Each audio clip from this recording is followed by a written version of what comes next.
Fantasy Draft, the only rake-free daily fantasy site, brings the heat again with a $75,000 guaranteed rake-free contest, the Hooters main event. This is the largest and only rake-free contest you'll find for NFL's Conference Championship weekend.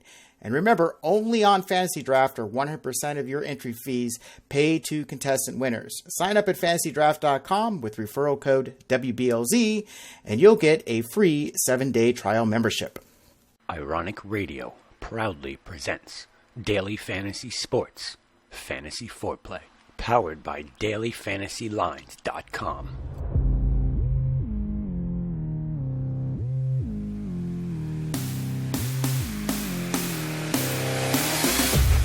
Play action. Minshew wide open for the touchdown. Broncos jump. Free play for Rodgers. He knows where to go with it. For Valdez-Scantling. In the end zone.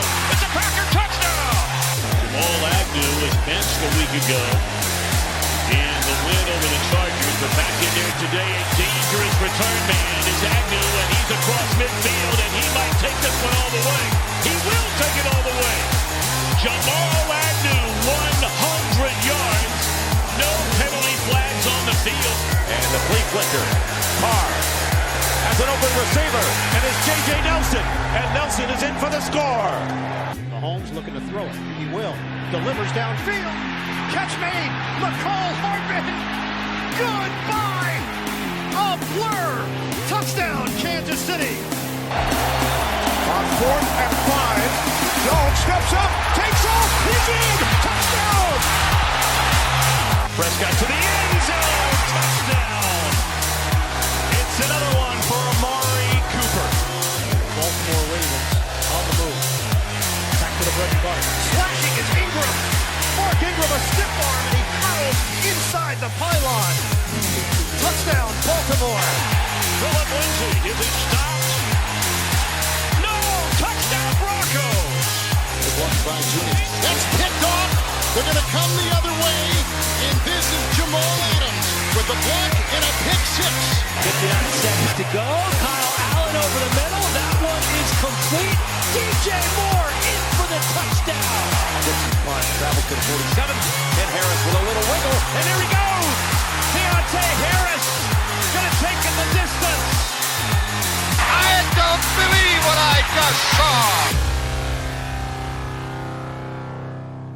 What's up, everyone? Welcome to DFS Fantasy Foreplay on this Conference Championship weekend.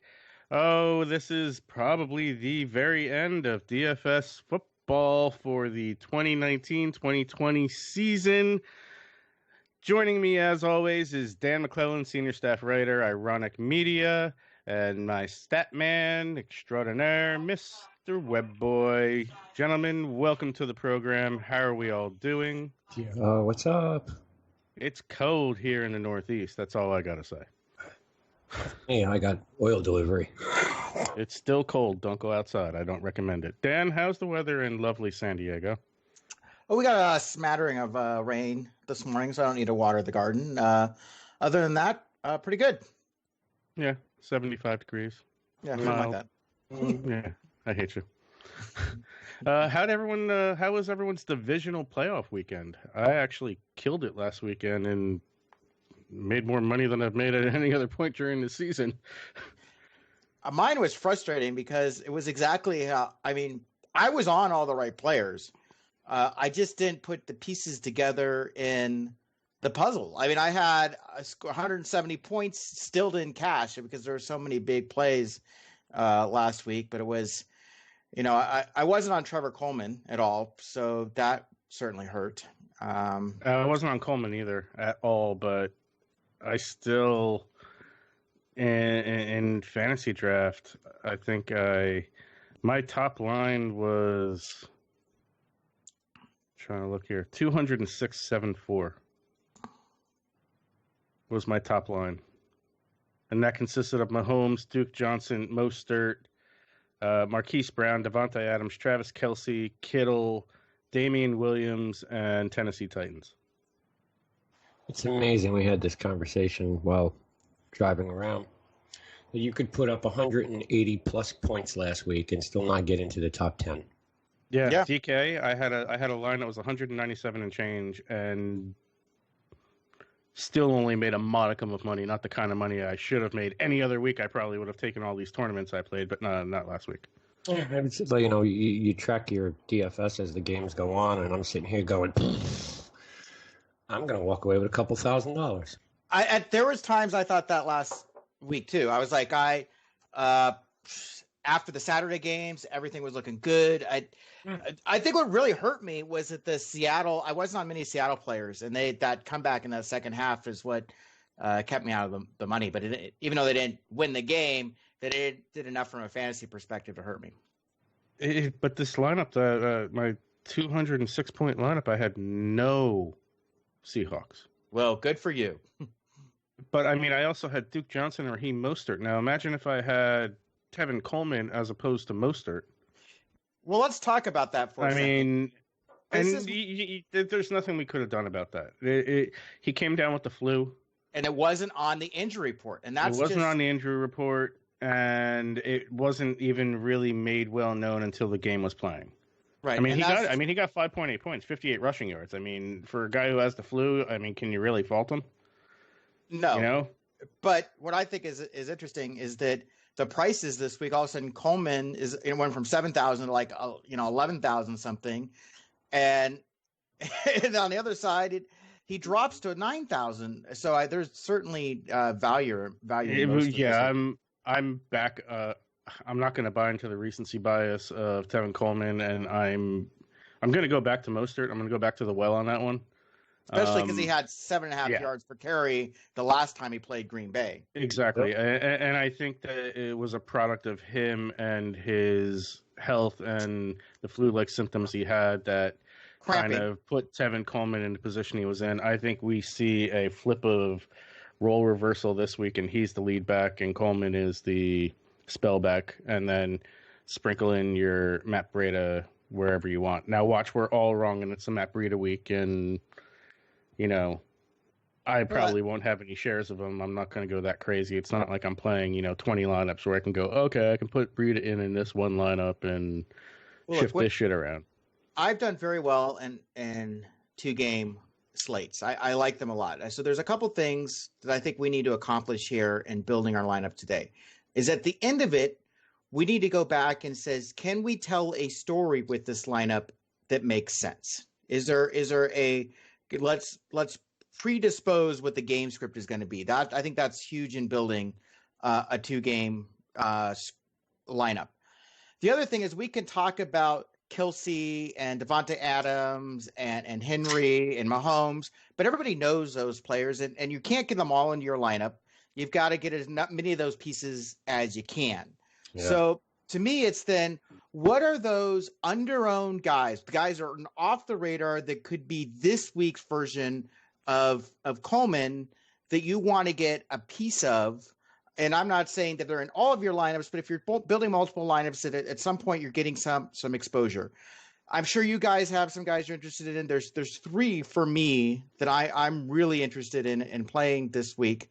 We talked about before we start going about Adam Humphries because he has the best cornerback matchups. I know you have some health concerns there, Rem.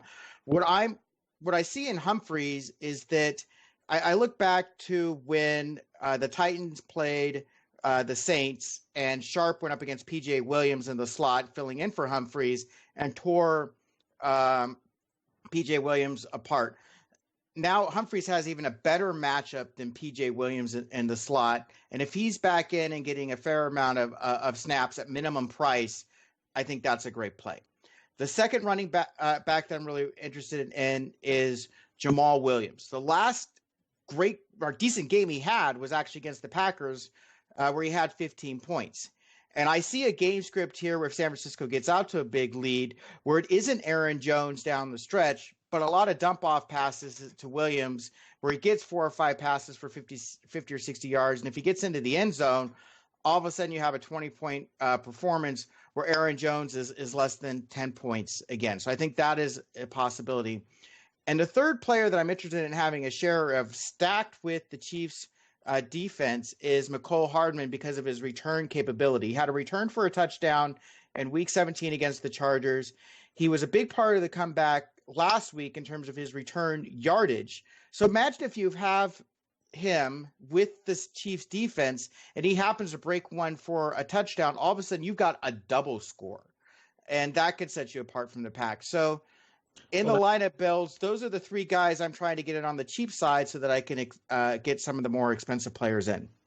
That's if he breaks one, because the return yards don't count in fantasy draft. Right. I'm saying if it's an if. But if he does, then all of a sudden you're sitting pretty. You've got the 6 extra points right off the bat. Yeah, I can't disagree with any of those. Again, I heard my opinion in terms of Adam Humphries.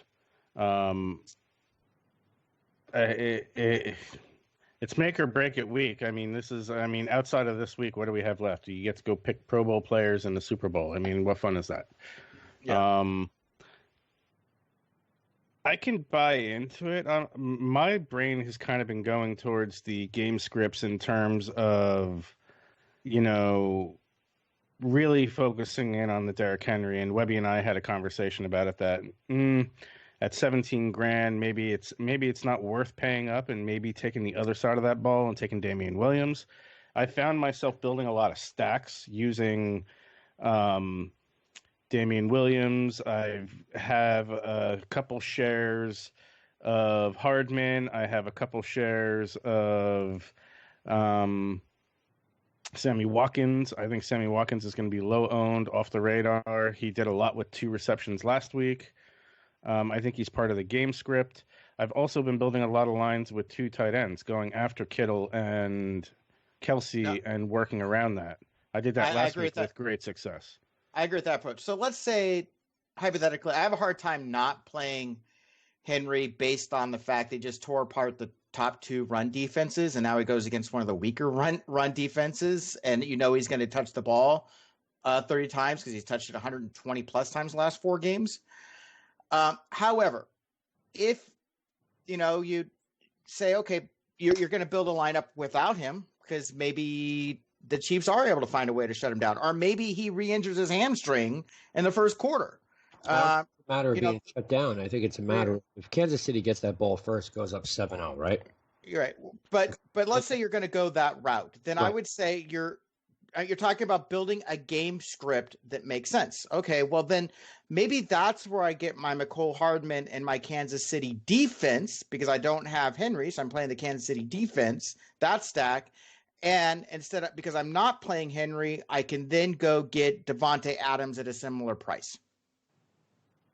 I'm looking at player props here. They got Henry on my sheet here, rushing for 109.5 yards, 1.5 receptions for 11.5 yards, all-purpose total of 121. Projected scoring somewhere in the 20.42, a value of 2.35. That's DK scoring now. That's not fantasy draft. I have the over and under on him at 22.5 attempts. That is. This does not give me attempts. I have the over and under at 22.5, minus 112 both ways. What are they saying? Yards? Rushing. Hold on. Total rushing. Oh, that's rushing and receiving. Total rushing yards. Over 109.5. Okay, so it's the same line that I have here. Is minus 148. Under that is plus 115. All right, so under that, even if he goes under that, say he gets 90 yards rushing, and I guess the value's still there. It's 17.1K. If we want to bite that bullet, sure. Yeah, like I said, I'm not objectionable to it. I'm overthinking it in my own head. I think the only issue I see with that game, and it's the possibility of that Kansas City goes up quick on 2 scores, whether it's, gets the ball first, goes down the field and, drives down the field and scores, some sort of turnover or a 3 and out on the opposite side, and Kansas City gets that ball back and scores again. Now it's 14-0. Ryan Tannehill goes into panic mode. Does he go into panic mode, or does the coaching stuff go into panic mode? I think both of them. And it's like, oh, shit, okay, we got to do something here. And then Henry's taken out of the game for a substantial amount of time. I can't. Ugh. It's a lot of talk about it. I mean, I can see that completely happening. I can totally see that happening. But on the flip side, I can see, I mean, Tennessee took out the top scoring offense and the top scoring defense in the NFL in the past 2 weeks. You can't not. And they did it by giving him the rock. So it's hard for me to see. And playing solid defense. So can they reproduce what they've done week over week is the real question. You know, it's tough because you got to figure out if you're not going to play Henry because of these ideas, circumstances, thoughts, whatever the hell it is, you have to come up with 2 other players who are going to give you his points and then some. I like the Corey Davis play for a pay down wide receiver. Corey Davis, Vegas line is 3 receptions, 39.5 yards. This isn't giving me a touchdown odds of plus 200. Corey Davis over 39.5, 110. They really don't have him up high. I think and they're saying projected scoring somewhere at the 9-point range. A 2.24 value. Again, DK pricing at $4,000. The highest over and under I have right now is on Travis Kelce at 78.5.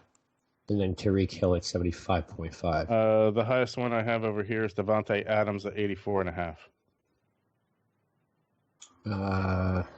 7 receptions, 84.5 yards. Over and under of 81.5.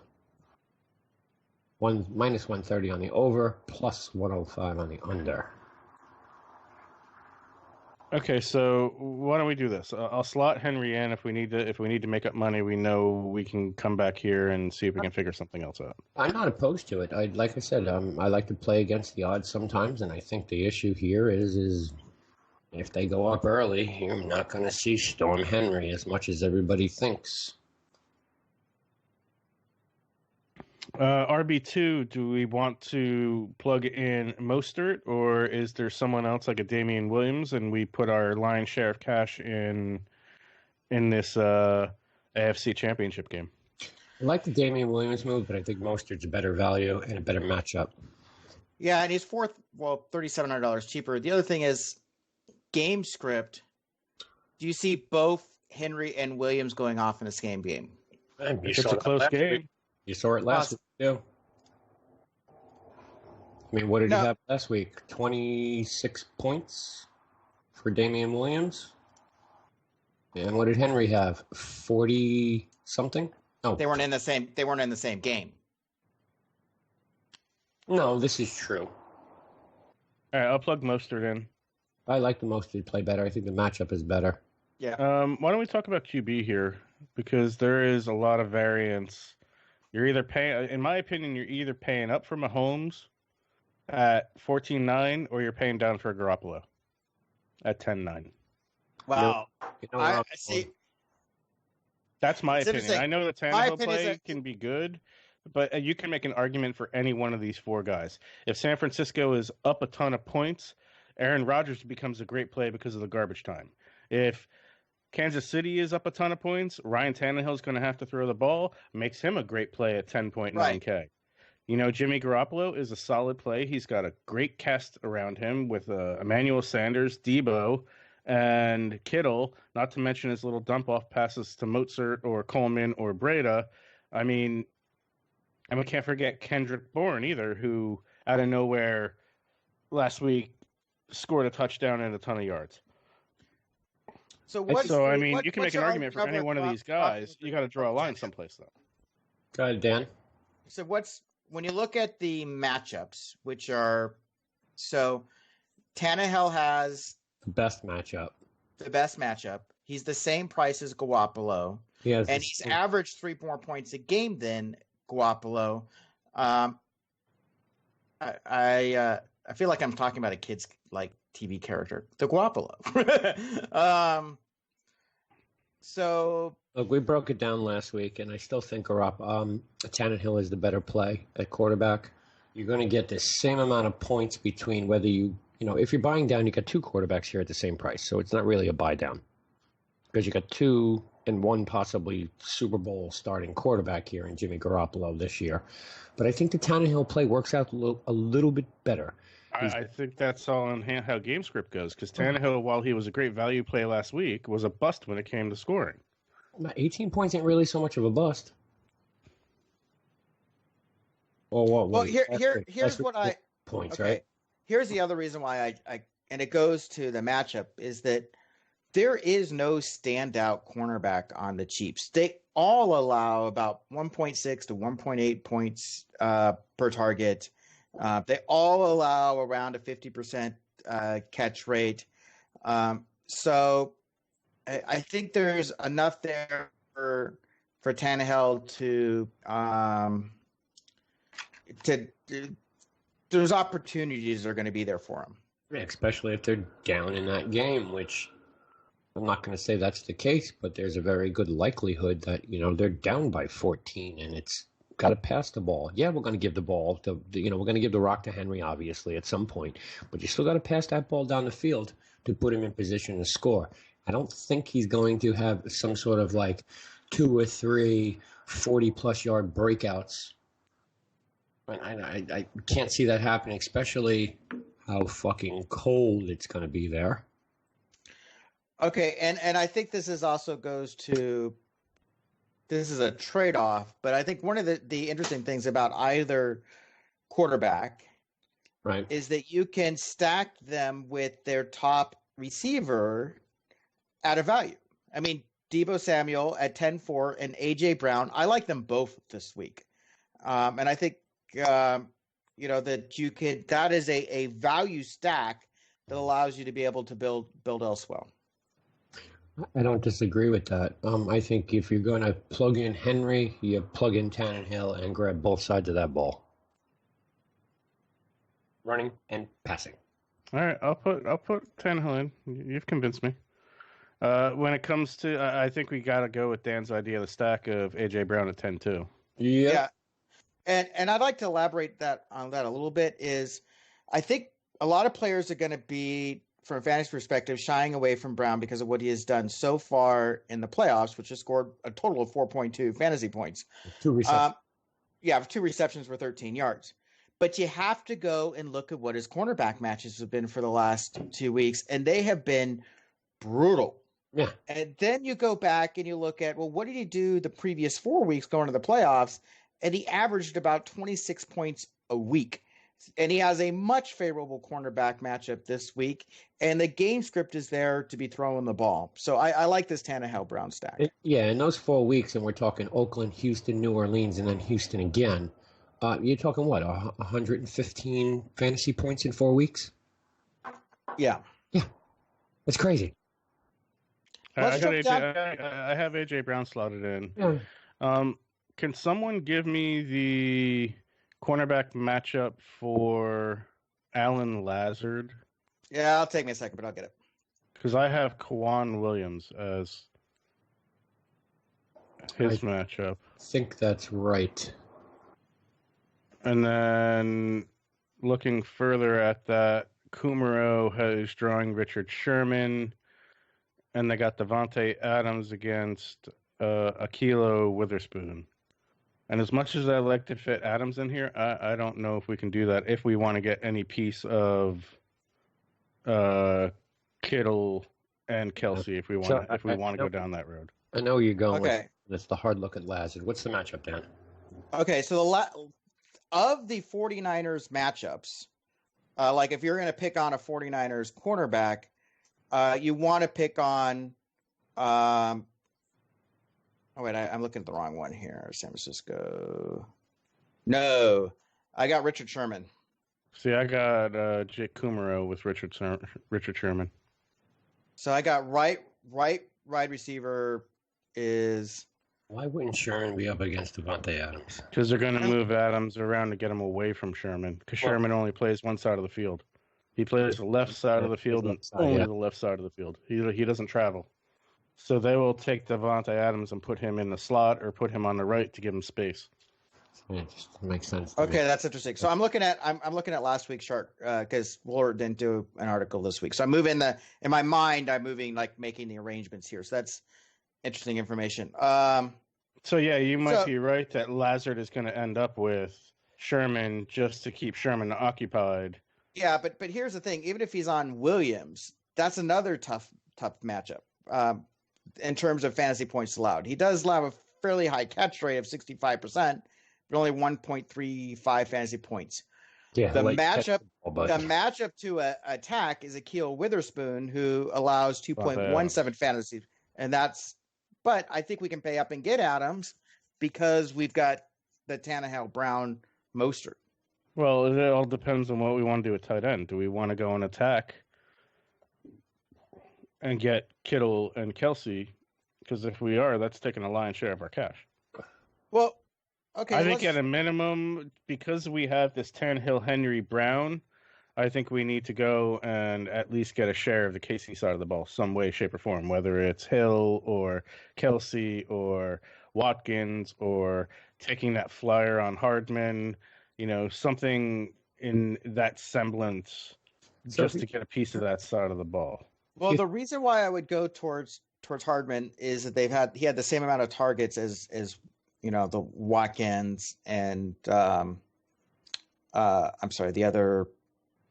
We had the same amount of targets as Watkins last week, and he has the return possibility. So you got that extra element. They got him for 1.5 receptions for 19.5 yards is the player prop. That's probably right. He's probably going to get 4 or 5 targets. And Watkins, they have 4 for 42.5 for 10.10 is his projected scoring player prop.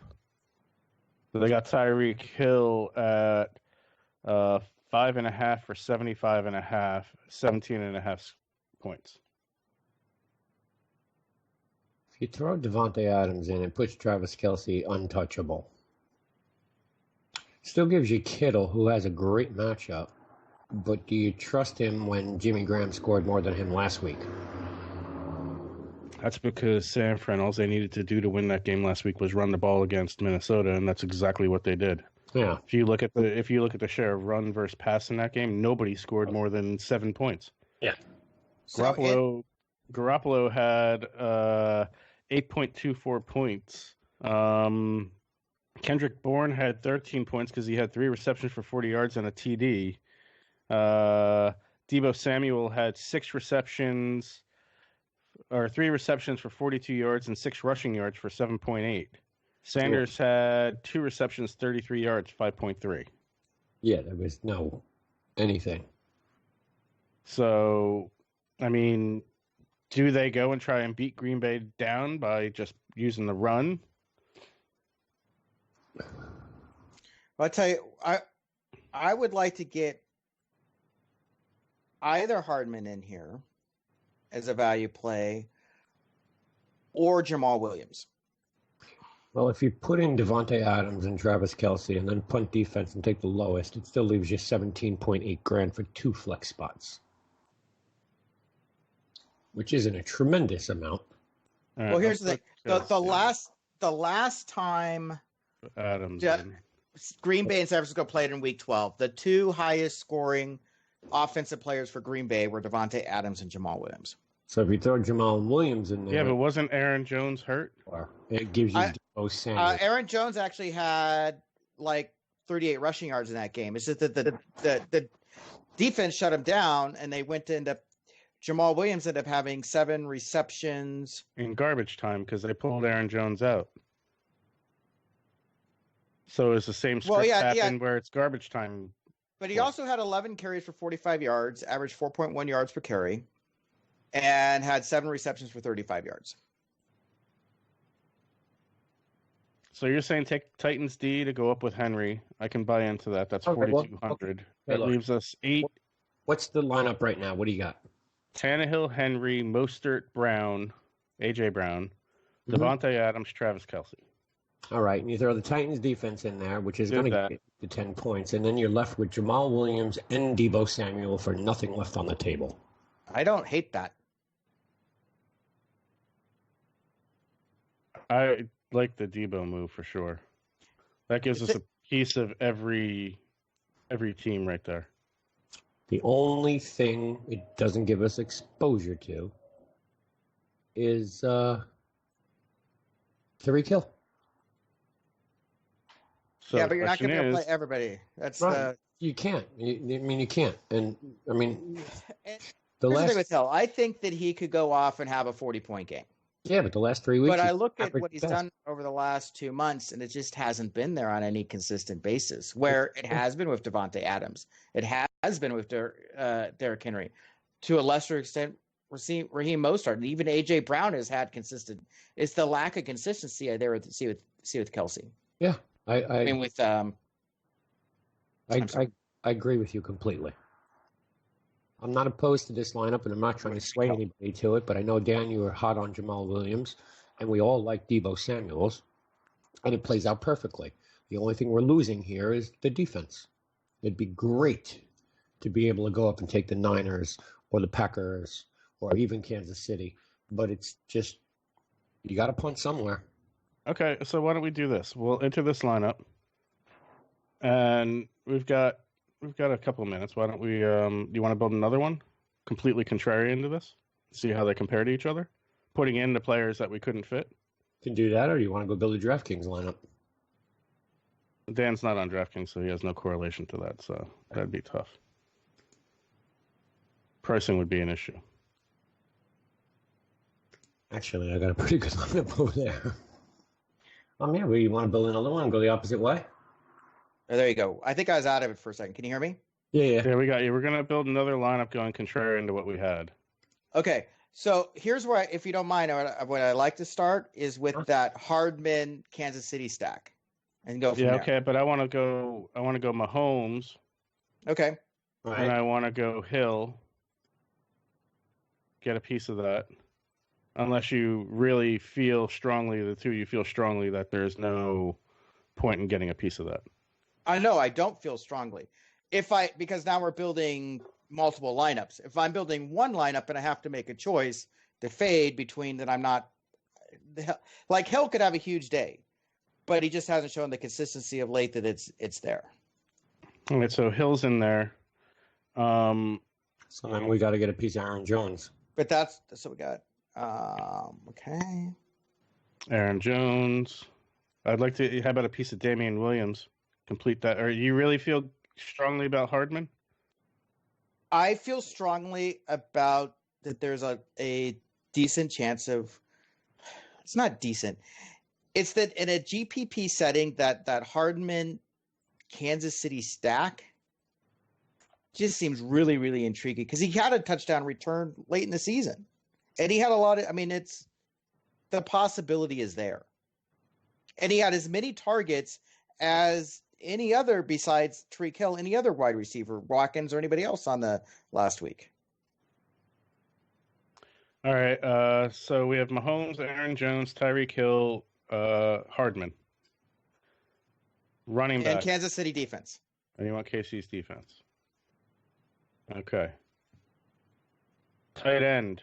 We got to pay down here, I'm guessing. Jimmy Graham. What do we have here? We have 10-2-5 per position left. We might be able to fit a Kittle. We might be able to get Kittle and Geno Smith. Well, Bobby, you're awful quiet over there. No, I've been looking at the Geno Smith. I like the move. He's played all 18 games this year. 38 receptions, 460 yards with 4 touchdowns. I like the sneak play that could bring with Kansas City of a double tight end set, which we've seen a couple of times this year. And I do kind of expect to see a little bit of, I don't want to call it Saints trickery, but you can see that coming from Kansas City. A double tight end set while everyone's going one way and they go the other to him and get that touchdown. He's Geno Smith, Tennessee. Tennessee. I kind of like that. All right, so we got Geno Smith at tight end, which gives us 11-9-3-3 for 3 slots, a running back and 2 flex. Okay, so I have a thought here. We already have Deebo Samuel, so we have Adams and Hill, Deebo Samuel, A.J. Brown. The next one on the list that we don't have is Emmanuel Sanders. 9-8 opens up more cash, 13,000 for the last two positions. Oh, I have Kittle and a tight. Oh, I put Jonas Smith in. I can add Kittle as the other flex. okay. So we have 15,000 for a running back, which puts in Damian Williams, or we go off the Chiefs and we get Henry. Wait a sec. You already had Aaron Jones and Damian Williams, right? No, I didn't put Williams in because I gave you the option of Hardman or Williams. Oh, okay. I had them both. Because I don't think you can have more than 4 players from a team. You can on Fantasy Draft. You can? Yeah. That's putting our eggs all in KC, blowing the doors off of... That's 6 positions. Yeah. Well, we have 5, right? We have 4 right now. 1, 2, 3. Mahomes, Williams, Tyreek Hill, Hardman, Kittle, defense, 5. Kittle is San Fran. Oh, why is he coming up in red? Oh, I'm sorry. I don't have Tyreek Hill in here. Okay.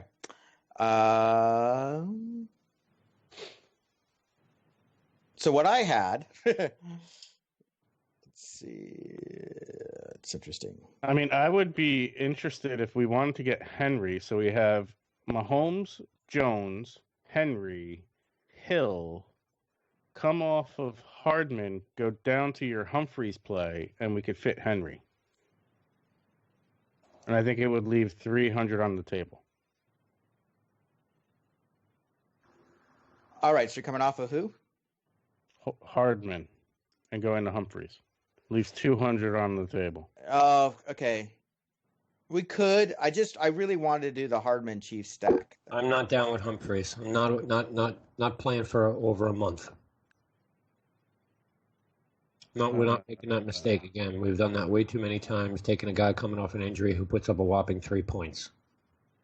All right, so that takes Henry out, and our next best option is Damian Williams, leaving 1,700 on the table. Hold on a second.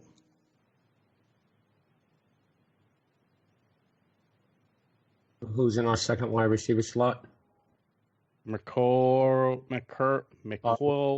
Hardman. 1,700 is a lot to leave on the table in the championship week, in my opinion. Yeah. That's kind of what I was. So that we come off Gianno? What if we come off of Jones and we go Mostert Williams? What do we do with the rest of the money then? We're creating more money now. It still leaves 1,700 on the table by. It leaves more than that. Oh yeah. I took Aaron Jones out and I put in Mostert. We have 6,000 on the table. Yeah. And I would like to have Jones in an alternate lineup. We have no exposure to him, and I agree. Against San Fran, I mean, I know they got a strong run defense, but Aaron Jones is a truck. I'm playing with something. So it's either come off of Hill. Your choices are to come off of Hill and go up to Adams, which we don't want to do. Oh wait, I think I have something. Wait, can you just listen what I have and see if you like it or not.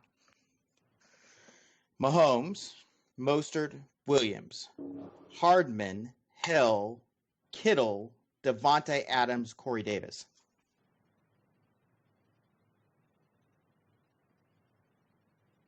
And we're correlating with our other lineup too. Corey Davis. Let's see.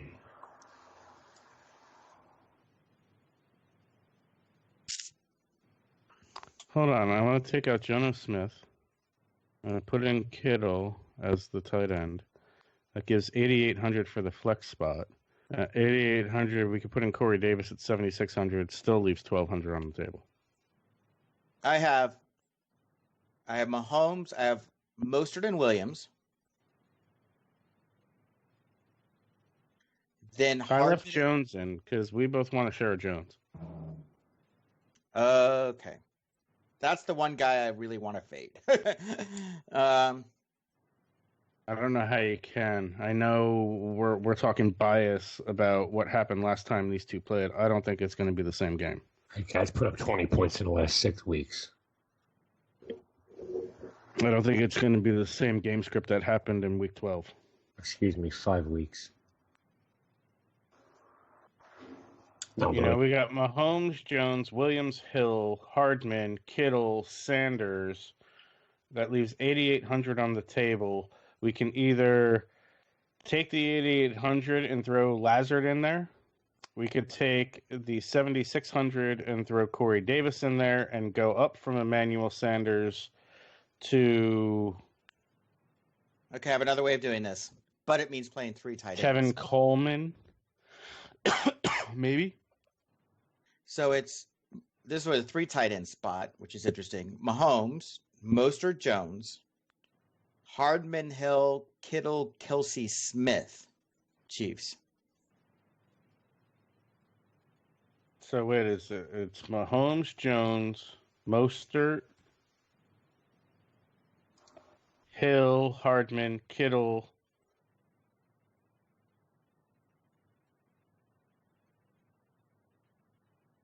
Sanders. And who else? Kittle, Kelsey, and Smith. Yeah. Interesting. 3 tight end set, Webb. Your dream. That's the only thing that makes me hesitant is playing it. I mean, Wow. but they're all those tight ends are in fantastic matchups, and tight ends tend to be. I kind of like this. Yeah, I don't hate it. The only one that, honestly, Dan, the only slot in here I don't like, which I think, in my personal opinion, is going to be the downfall of this lineup, is the Hardman. Oh, really? Because I'm not really liking Tyreek Hill, but I just don't trust him this week. I didn't trust him last week. No, here's the thing: is the Hardman I've just identified with the stack with the Chiefs is I want some exposure to that because I see the real possibility. You get your potential triple dip. Yeah. You get the defensive points. You get his points if he runs one back. So the defense gets 7 points. He gets 7 points or 6 points for the touchdown. Yep. And then anything he does on the offensive side of the ball, you're double dipping with Mahomes. Yep. I don't hate it. I don't hate it at all. What do you think, Webb? I'm not hating it. It's And I'm with you that I don't have a big trust in Hill, but I also look as the championship weekend. If there's a time to show up, it's right now.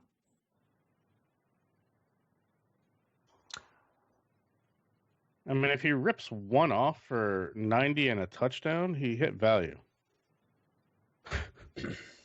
I mean, even if he only got 2 receptions for like 103 yards and a touchdown, Tyreek Hill has already hit bonuses and the over 40 bonus and the touchdown. Yeah. And I mean, it'd take a busted play, but if you're going to put that kind of thought into Hardman running back a kickoff or a punt or anything of that nature, anything's on the table.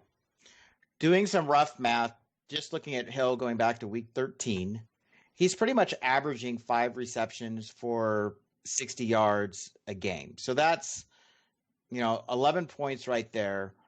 What he has been missing is the touchdown. But the other thing that's kind of interesting about him in the 4 of those 6 games is he had at least 1 rushing attempt. So there's another dynamic to his game, which is also very similar, like why I like Deebo Samuel too, is he brings that extra, few points to the table with the occasional carry. And you could say the same about Corey Davis too. Or yeah. Not Corey Davis, AJ Brown. Yeah. All right, cool. We all good with this? Yeah, see? Yeah. Yeah, all right, submitting.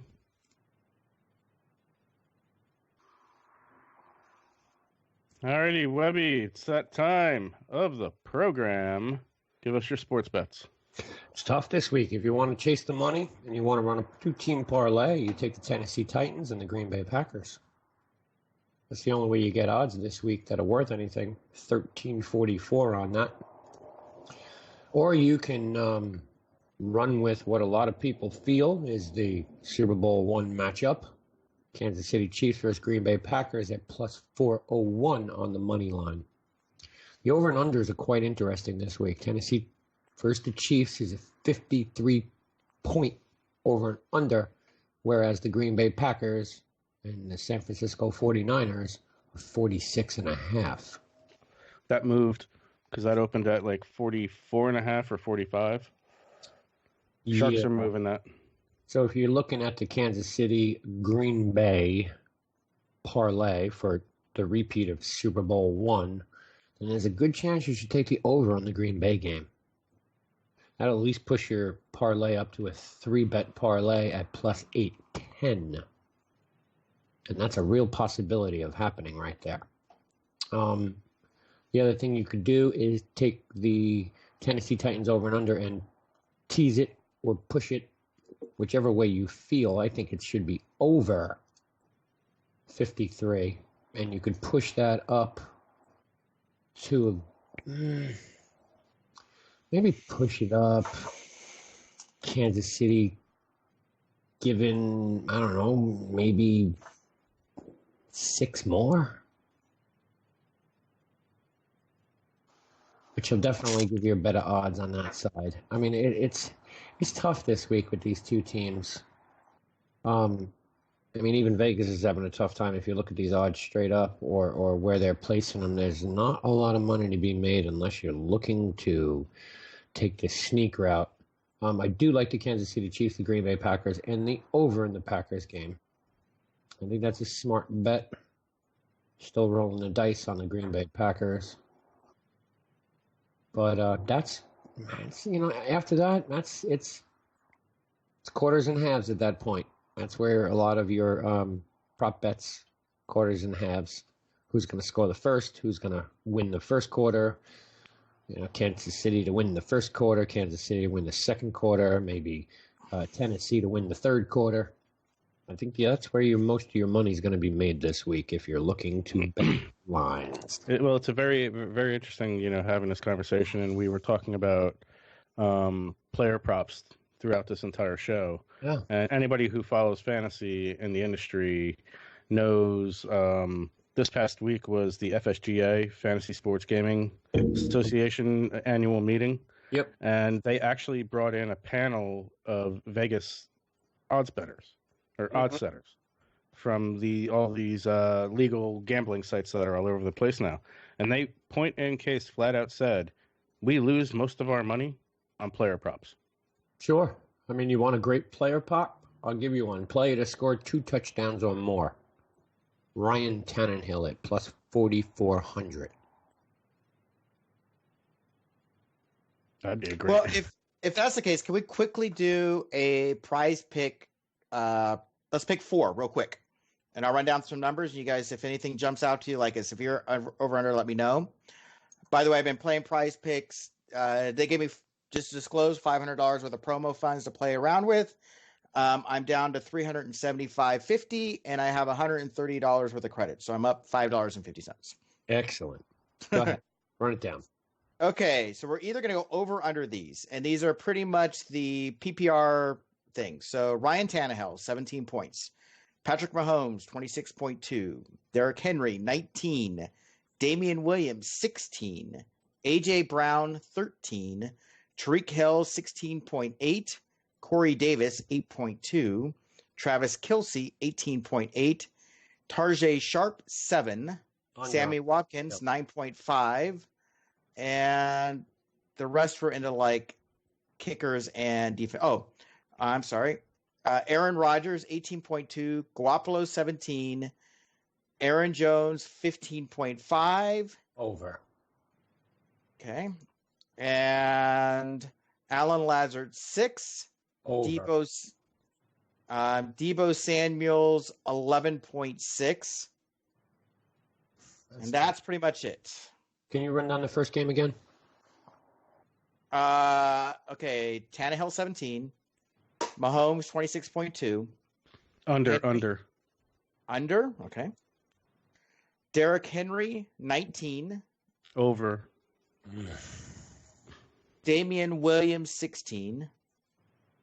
AJ Under. Brown. Nah, Okay, now I'm up to 5 players. I can only do 4. I wouldn't touch that one. Okay. Oh, I'm just spitballing here. I'm Okay. not trying to pick anything here. We can talk about making picks here. Next one. AJ Brown 13. Under. I disagree with that. Treek Hill 16.8. That's a tough. It's an under. He hasn't hit that in fucking 5 weeks. Treek Hill 8.2. Kelsey 18.8. Tariq Hill might be an over. Kelsey 18.8. Sharp 7. Sammy Watkins 9.5. Sammy Watkins at a 9.5. He hasn't hit his numbers either. I mean, I know Ren likes him this week. I like him as a GPP play because he's cheap.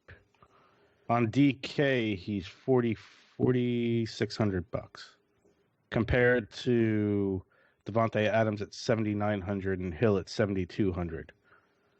You need to get value someplace. I get that. Are you okay with Mahomes under, Henry over, Jones over, and Lazard over? That's what you guys threw out there. What was Mahomes' number? 26.2. He scored 41 last week. Yeah, and he scored 12 the week before that, and 25 and 26. And